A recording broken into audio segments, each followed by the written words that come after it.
Hi, so today I am going to talk about uric acid like you've never heard of it.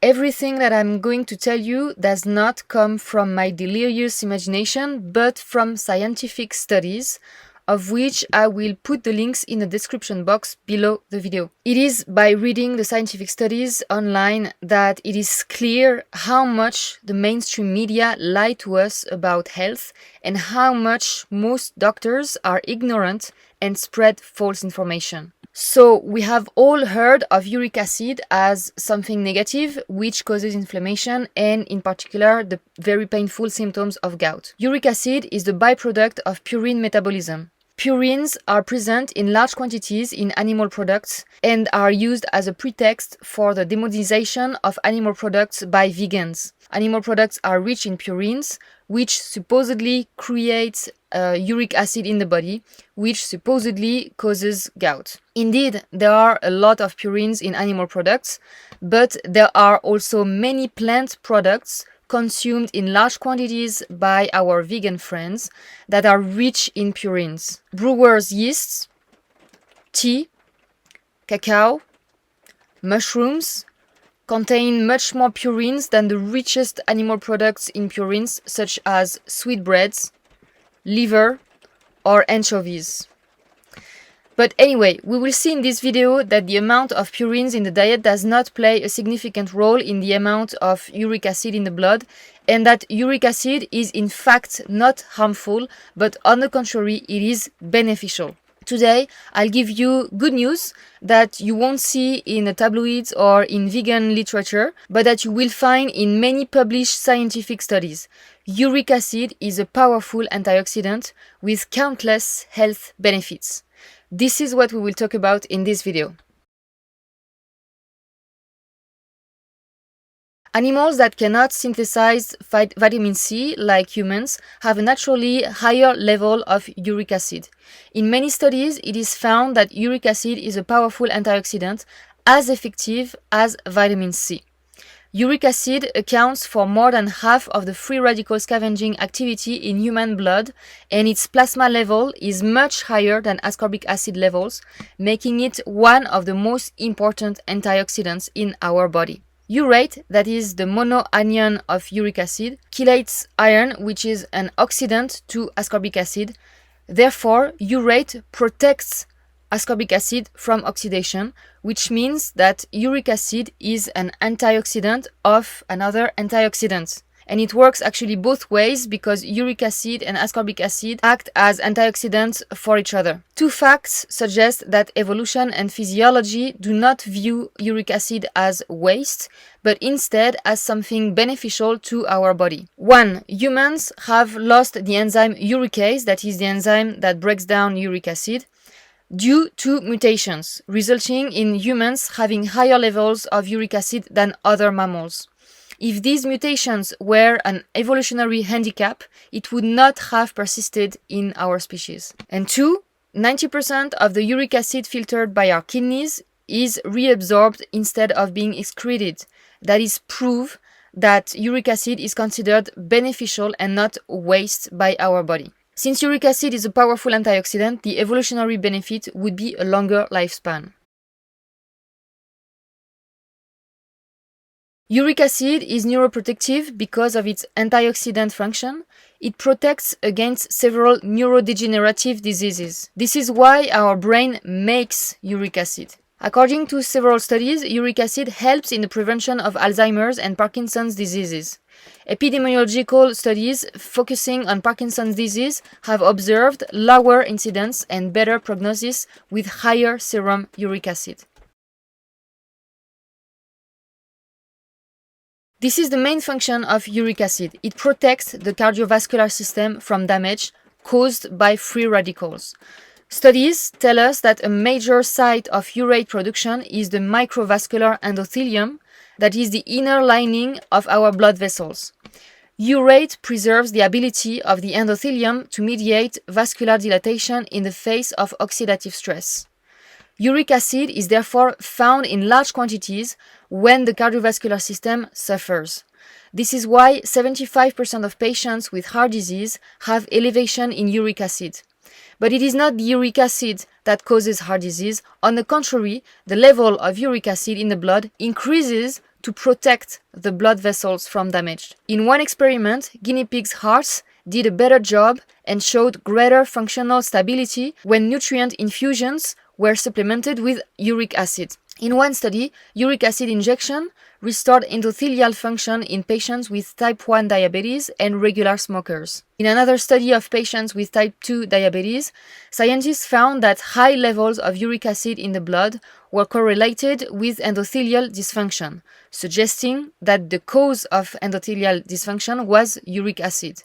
They wanted to determine whether a decrease in the concentration of uric acid in the blood would restore endothelial function. They found that lowering the level of uric acid in the blood did not restore endothelial function, simply because uric acid is not what causes this dysfunction.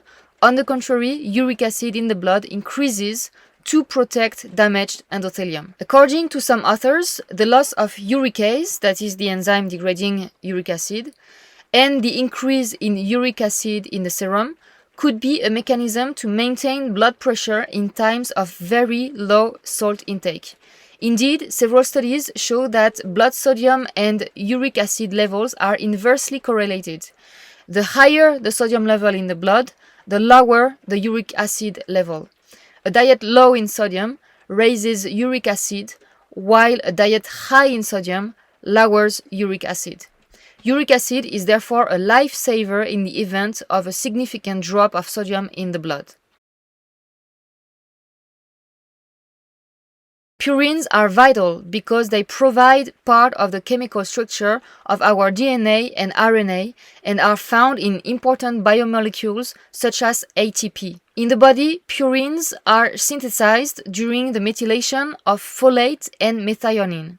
Methylation dysfunction may be central to cardiovascular disease due to methylation's role in homocysteine metabolism, glutathione formation, and nitric oxide synthesis. It is the general inflammation of the body that will cause an increase in uric acid, not a high purine diet. As long as systemic inflammation exists, the body synthesizes more uric acid as a needed antioxidant defense.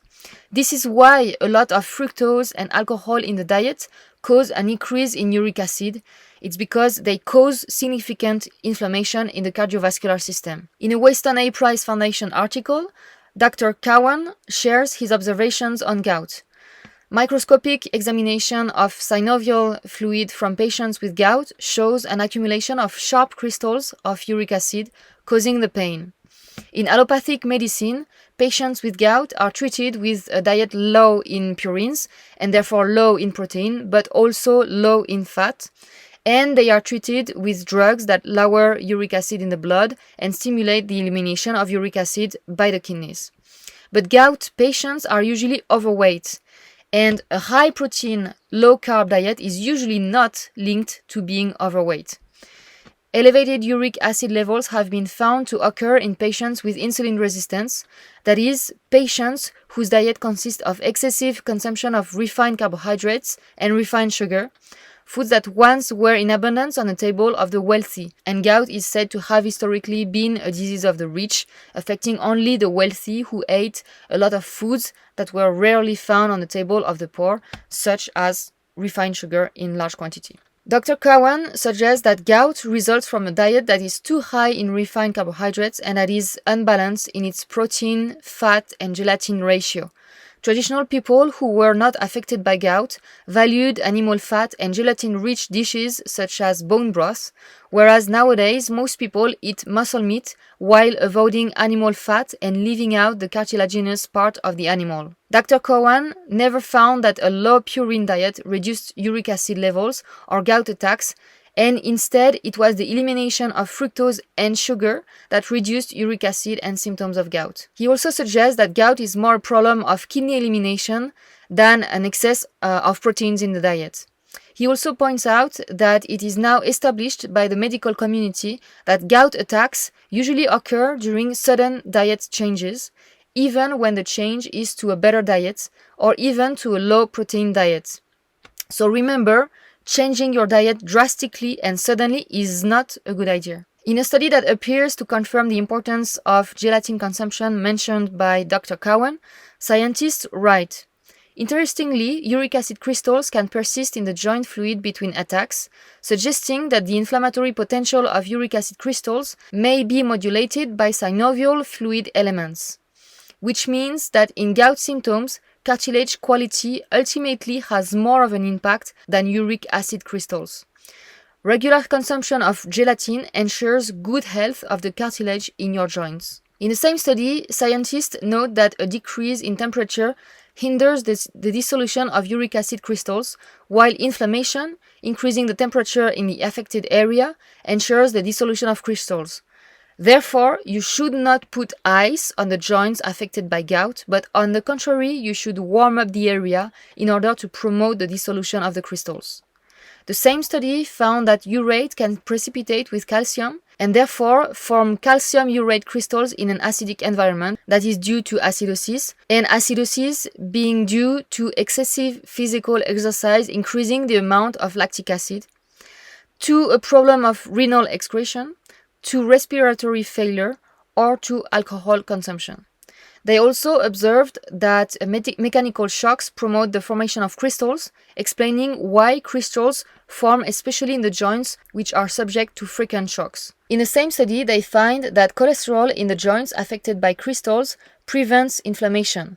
Yes, cholesterol, just like uric acid, has been accused for several decades of being the cause of many diseases like cardiovascular diseases, whereas it is only the consequence of disease. The role of cholesterol in the arteries and in the joint, as we just saw, is to protect the damaged area by forming a bandage. Finally, gout can be due to an excess of iron, which uric acid precipitates. As we said at the beginning of the video, uric acid chelates iron. That's how it protects ascorbic acid from oxidation. And in one study, gout was suppressed with an iron chelator. So as a conclusion, uric acid is not a toxic metabolite of purines. On the contrary, it is a remarkable antioxidant synthesized by our body, which role is to protect our cardiovascular system and our brain from the damage caused mainly by an inflammatory modern diet that is rich in refined carbohydrates. As usual, modern medicine takes the consequence for the cause. Uric acid is not the cause of gout. Its increase is only the consequence of general inflammation in the body. Just as cholesterol is not the cause of atherosclerosis, it is the band-aid that comes to repair your damaged arteries. Just like fever, cough, or runny nose are not the disease, they are just the body's detoxification process to eliminate poisons. Just as viruses are not the cause of disease, their role is to disintegrate diseased cells. Just as candida overgrowth is not the disease, it is the consequence of a chemical poisoning. So, to sum up, what are the causes of gout? It's a diet that is too rich in refined carbohydrates, in sugar and in alcohol, which damages the microvascular endothelium and causes not only gout, but many metabolic diseases such as diabetes and cardiovascular diseases. A lack of gelatin and animal fat in the diet is another cause of gout. And also note that the crystals responsible for the symptoms of gout are formed by precipitation of urate with iron, calcium, or sodium ions mainly, which suggests that a mineral imbalance may be one of the causes of gout. So I hope you enjoyed this video. I see you in the next video. Bye bye.